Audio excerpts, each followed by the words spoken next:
Պարոն Մելիքյան, ինչ փուլում է, հիմա ինչ է տեղի ունենում։ Էսկոմ։ Հա, հիմա հարցաքննությունը ճիշտ եմ հասկանում։ Ստանդարտ սխեմա է, այստեղ ոչ մի նոր բան չկա, այսինքն գալիս են խուզարկություն, հետո ձերբակալություն, որից հետո ձերբակալել են բերել են Երևանի քննչական, մեղադրանք են առաջադրել, խուլիգանության երկրորդ մաս, հիմա մանրամասն ես դրա մասին խոսեմ, եւ անելու են կալանքի, այսօր հերթապահ դատարանը Աչափնյակն է, ես մեծ հույս ունեմ, այսպես ասեմ, որ մեկ էլ չի պարզվի, որ չէ, հերթապահ դատարանին միանում են այլ դատարաններ, հատկապես մասիվի դատարանը, որտեղ մենք գիտենք, թե ինչպիսի հետաքրքիր դատավորներ, իսկ ավելի ճիշտ դատավոր է աշխատում։ Աչափնյակում դա հետարքի դատավորներ կան պահում։ Դե ամեն դեպքում ես խուլիգանության արդյոք տեղի ունեցած է այդ մարդկանց արտահայտությունները դուք ինչ եք որակում։ Ուրեմն առաջինը բոլոր քաղաքացիներին մի քանի բան հայտարարություն ունեմ, նաև մեկը Նարեկ Սամսոնյանի անունից։ Առաջինը բոլորին, որպեսզի հասկանան ինչ է կատարվել, խնդրում եմ նրանք ովքեր որ ցանկանում են դիտել ոչ թե երեկվա, այսինքն չորեքշաբթի, այլ շաբաթ օրվա իմնեմնիմի թողարկումը, շաբաթ օրվա, այսինքն նախագահի թողարկման հաջորդ օրը հեռարձակված թողարկումը 2 ժամ 4 րոպե, այդ 10-15 րոպե։ Թող մարդիկ իրենց հետևությունները անեն։ Սա ինչ է իրենից ներկայացնում։ Ես ասեմ, որ այն մեկնաբանությունները, որ այդտեղ տրվել են Ալեն Սիմոնյանի հետ կապված, բացառապես եւ այդպես էլ խոսվում է, բացառապես Ալեն Սիմոնյանի կողմից տղաներին, ես ներողություն եմ խնդրում, բայց ես արտահայտությունը պետք է հնչեցնեմ, հայոյանք չի, շան լակոտներ ասել, շան լակոտներ արտահայտության այսպես արձագանքներ տղաների կողմից։ Իսկն առաջինը դե ինչ ասեմ, իսկ դուք կարծում եք, որ մեր երկրի իրավական պետությունն է, որ այդ մասով իրավական գործընթացներ, ազգային ժողովի նախագահ մարդը մեդիա գործունեություն իրականացնող մարդկանց իրենց ոդքասթի համար անվանում է շան լակոտներ։ Մարդիկ էլ արձագանքել են, մեկը մի կերպ է արձագանքել, մյուսը մյուս կերպ է արձագանքել, թող նայն տեսնեն, այդտեղ ինչ է ընդհանրապես խոսվել եւ հասկանան այստեղ առհասարակ խուլիգանության մասին խոսք լինել կարող է, թե խուլիգանության մասին խոսք լինել չի կարող։ Այս պահին հարցաքննությունն ավարտվել է, պարոն Մելիքյան։ Հարցաքննությունը ավարտվել է, այո։ Մեղադրանքն առաջադրվել։ Մեղադրանքը նախ առաջադրվեց, հարցաքննությունը ավարտվեց։ Դե կալանքի միջնորդություն է լինելու, տեղեկացվեց, ինչը շատ այսպես սպասելի էր։ Մի կարևոր բան էլ ասեմ, այստեղ բացի անձի ըստ մեզ ակնհայտորեն ազատության իրավունքի բացարձակ անհիմն սահմանափակման, բացարձակ անհիմն քրեական հետապնդման, նաև արկա է լրատվամիջոցի գործունեությունը փաստացի դադարեցնելու բաղադրիչ։ Ի տարբերություն նախորդ քրեական հետապնդման, որը նույն հոդվածով էր 1.5 տարի առաջ, դա չարեցին։ Ես կարծում եմ այստեղ չէ, խոսքի տեխնիկական կողմին է վերաբերում։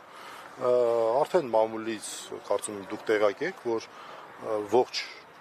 ուրեմն տեխնիկան արգրավված է անցիֆետ։ Ողջ տեխնիկան, որը ինչպես են բնորոշել բնութագրել արգրավումը։ Դե դատարանի որոշում կա, որի հիման վրա մենք մեր կարծիքը ունենք, որը մենք դա համարում ենք ոչ իրավական, բայց դա մենք ընդհանրապես կարող ենք կարծիք հնչեցնել, հայտարարություն հնչեցնել, որոշում կայացնողը գործողություն կատարող քննիչն է եւ մյուս մասնագետը քննիչն է առաջերտ։ Հիմա ես ուզում եմ այստեղ նաեւ Նարեկ Սամսոնյանի անունից ասեմ, որ Նարեկ Սամսոնյանը հայտարարում է, որ ինքը խնդրում է եւ կոչ է անում բոլոր մարդկանց, ովքեր որ այս ընթացքում մենք գիտենք, ոդքասթը հեռարձակվել է մարդկանց նվիրատվությունների, նվիրաբերությունների հաշվին, որ խնդրում է ուշադիր լինել, համապատասխան հայտարարություններ կարվեն, չգիտեմ, կարծում եմ անցիֆեյքի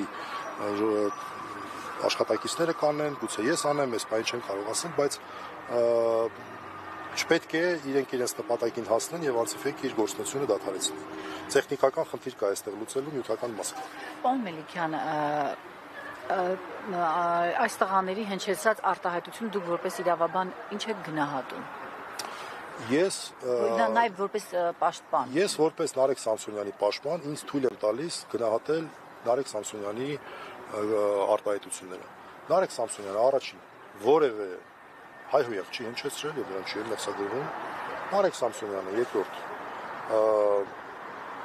այն ձևակերպումները, որ իրենց թույլ է տվել,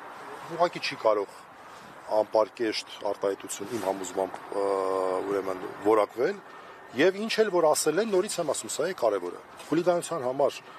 որն է կարեւորը մարդու մոտիվացիան այսինքն հասարակության ուղղված արարքի մարդիկ պատասխանում են իրենց ուղղված ես ստիպված եղա այդ արտահայտությունը հնչեցնել Ալեն Սիմոնյանին որտեղ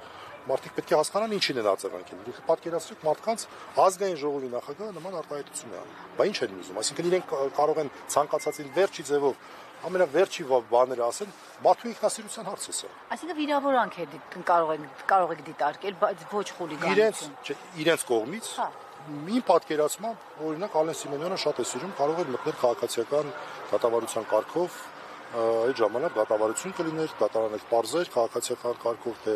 բա դու ասել ես բա ինչ էիր ուզում բա առաջինը դու ես ասել եւ այլն բայց քերականի մասին այստեղ խոսք ունել չի կարող ազատ խոսքի սահմանափակում եւ նախորդ անգամ իսկ արդեն եղան հայտարարություններ ես ակնկալում եմ որ այս գործը նույնպես կլինի ինչպես տեղական այնպես էլ միջազգային իրավապաշտպան եւ այլ կառույցների ուշադրության կենտրոնում այն ինչ որ նորից եմ ասում բոլոր նրանք ովքեր որ ուզում են հասկանալ մեղադրանքը վերաբերում է բացառապես նախավերջի հիմնեմնի մի 20 րոպե 4 րոպեից սկսած այդ հատվածին հրապարակային բան է այդ ոչ մի այստեղ բան չկա ամեն ինչ հրապարակային է 2 րոպե 2 ժամ 4 րոպե 2 ժամ 4 րոպե մինչև 20 րոպե մոտարապես նա թող լսեն Արեն Սիմոնյանին հետ կապված Վազգենի եւ Նարեկի արձագանքը։ Եթե դա հանցագործություն են համարում, ուրեմն գիտեք, ստացվում է, որ ով որ իշխանություն ունի, ում ինչ ուզի կարող է ասել, պատասխան ստանա, ուղարկեն դիմակավորված ԱԱԾ-ականներ։ Ազգային անվտանգություն, սա է ուշադրություն դարձնենք, ազգային անվտանգության ծառայության խնդիր է սա։ Այ ես եմ ուզում հարցնել, ենթադրենք քաղաքացին մեղադրվում է, եկել են նման կերպ, դա իրավաչափ է, նման կերպ։ Ես համարում եմ ոչ իրավաչափ։ Ես համարում եմ առհասարակ խոզարկությունների խնդիր չկա։ Մարդիկ տեսնում են հրապարակային ամեն ինչ ցանցով, նախորդ դեպքերի միջի չէին խոզարկություններ անում։ Պարզ է, որ այստեղ խոզարկությունը անձին ցավացնելու, վատ ինչ որ վիճակում դնելու, առավոտ շուտ նեղություն տալու միջոց է, որտեղ անցյալ անգամ լրիվ նույն բանն է եղել, անցյալ անգամ եղել։ Էլի ինչ որ արտահայտություններ են եղել, որի համար քրեական վարույթ էր նախաձեռնվել մարդկանց այսպեսի բաներ չխոզարկություններ չէին արել։ Օրինակ օֆիս եկել էին շատ այսպես ցիվիլ ձևով դեպքի վայրի զննություն էին արել։ Նայել են, հա, այստեղ ա եղել էս հաղորդումը, այստեղ ա եղել, արձանագրում ենք, որ այստեղ ա եղել, այլ ոչ թե չգիտեմ, Համզա Չիմանում ա եղել, հետեւաբար Երևանի դատարանը պետք է։ Պարոն Մելիքյան, ես ուզում եմ հասկանամ, այս ձերբակալությունը, հետո վարույթը բողոքի հիման վրա է, թե հեռարձակված նյութի։ Չէ, հերարցակված նյութի հիման վրա է, բայց ոնց է վարույթ իրականացնող մարմնի տրամադրության տակ հայտնվել, դա չենք կարող ասել։ Այսինքն եղել է հանցագործության մասին հաղորդում օրինակ Ալեն Սիմոնյանի կողմից, թե ինչպես շատ հաճախ է լինում, ինչ որ մի ոստիկան ասում է, ես դիտարկում եմ մոնիտորինգ է անում, եկել sense բան տեսա, այդպես էլ է լինում։ Ինչու եմ ասում, որովհետեւ հաստատել է, որ իրավապահներին ասել է դուք էլ դիմեք։ դատարան Ինչ է ասել։ Ասել է դուք էլ դիմեք իրավապահներին այս գործի առնչությամբ, երբ իրեն Այ դուք չեք պատրաստվում, Նարեկ Սամսոնյանը չի պատրաստվում դիմել դատարան, դիմել իրավապահներին, ոչ դատարան, իրեն շանլակոտ ասելու համար։ Չէ, ես հիմա գիտեք ինչն է հարցը։ Այստեղ խնդիրը այն է, որ դու դիմես, չդիմես, արդյունքը ո՞րն է լինելու։ Մենք տեսել ենք, չէ՞։ Երբևէ մենք տեսել ենք, որ ինչ որ հանցագործության մասին հաղորդում ներկայացված լինի եւ արդյունք ունենա։ Մենք չենք մեր երկիրի իրավական պետության հատկանիշները հենց մենակ սա ցույց է տալիս։ Մարդիկ տեսնում են, չէ՞, ինչեր են արձագանքում։ Մարդիկ տեսնում են, չէ՞, հրապարակային ազգային ժողովի նախագահ լինելով նման արտահայտություններ արել։ Բա մարդիկ տեսնում են, չէ՞։ Հիմա մենք դիմենք, չդիմենք։ Ինչ։ Ինքը հորդորել է, թող բոլորն էլ դիմեն, լավ էլ մարել, դիմել եմ իրավապահներին։ Հաղորդում տալու հետ կապված հարցերի։ Ուրեմն ինքն է հանցագործության մասին հաղորդում տվել, ինչ ասում։ Ինքը հաստատել է։ Դե ստացվում է, որ դուք եք կարող եք դիմել։ Չէ, բայց որ մենք դիմենք, արդյունքը ի՞նչ է լինելու։ Կարող է դիմենք, կարող է չդիմենք, տղաները պետք է որոշեն, բայց իմ ասածը այն է, որ խնդիրը այն է, որ հանցագործության մասին հաղորդումը դա շատերի կողմից դեռ համարվում է արդյունավետ միջոց։ Գուցե ճիշտ է առանձին դեպքերում դիմելը, բայց իմ պնդումն այն է, որ մենք չենք տեսել արդյունավետությունը հանցագործության մասին հաղորդումների։ Լավ օրինակ հենց այս Երևանի քննչականում մենք չնայած Երևանի քննչականը կապ չուներ դրա հետ, բայց Երևանի քննչականից դուրս եկա ոստիկանության ծառայողներ են։ Սամվել Վարդանյանի դեպքստանից 150 մետր դիմեցինք, ինչ եղավ։ Այդ մարդիկ քրական հետապնդման ենթարկել, դիմեցինք։ Խոշտանգման դեպքեր, ես էլ բան չի, ենթադրյալ հայհոյանք, ենթադրյալ վիրավորանք չի, խոսքի հարց չի։ Մարդու նկատմամբ այլանդակ խոշտանգում էին արել։ Դիմեցինք, հետո 150 մետր հեռավորության վրա էր։ քնչականից դուրս եկան, քնչականը չէ, ոստիկանության ծառայողները։ Որևէ մեկի նկատմամբ քրեական հետ ապրում։ Գոնե այն մարդիկ, ովքեր որ պարտավոր էին հետևել, որ այդ մարդու նկատմամբ ոչ մի ապօրինություն չլիներ։